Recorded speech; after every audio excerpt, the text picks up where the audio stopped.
Today, we're going to talk about where your head should be over your shoulders. So most people that I know that come to see me have what we call forward head posture, right? And so everybody thinks, well, I'll just pull my head back, squeeze my shoulder together, and that ought to be it. But it's not. It's really actually connected to your old spine, like I've said before. So we're going to start with a little exercise just to start to get you connected to your neck and your chest, which you'll start to feel down in your hips and your abdominals over time. This is not easy at first for some people. So I'm going to break it down and I'm going to show you how to do it on someone else too. So what I'm going to do is, I can do this in sitting or standing, but I'm going to place my hands on my chest and I'm actually going to press my hands in and down. It actually feels like I'm slumping. So I'm pressing my chest down. And then I counter that movement with stretching the back of my neck up. So I feel the work somewhere in my chest and shoulders. Now, if your neck is really tight, you may press your chest down and you may end up looking like this.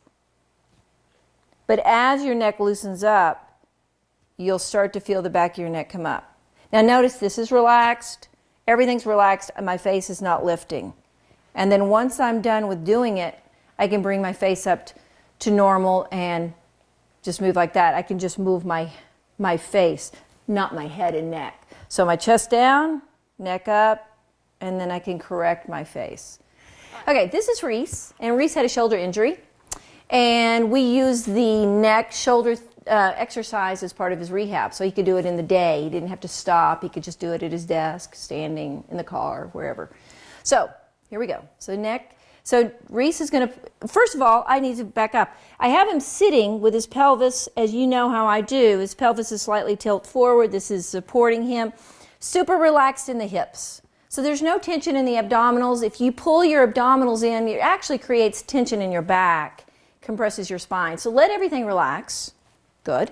So now, Reese, go ahead and put your hands on your chest. Do like you would do. He's going to bend. Notice he doesn't change his pelvis. This all stays the same. He just bends at the chest, feels that down, and then he's going to stretch all by himself, very nice, his neck up. So he pulls up from the back of the neck as his chest goes down.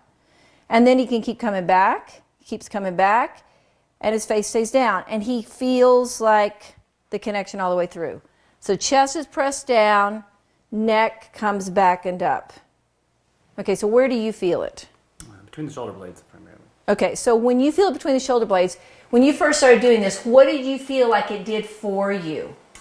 Pulled my shoulder blades, pulled everything, lengthened everything within the shoulder blades, allowing me to draw my shoulder blades down. Okay, good. And then once I was stabilized in this area more with the shoulder injury, it was really tight.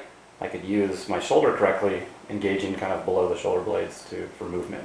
Okay. So it allowed me to bring my shoulder blades down fully. Okay, so it allowed you to bring your shoulders down, which made your neck go up, and then you could use your arms overhead better, right? And instead of using my shoulders, I was using my back Nice. and my scapulus. Nice.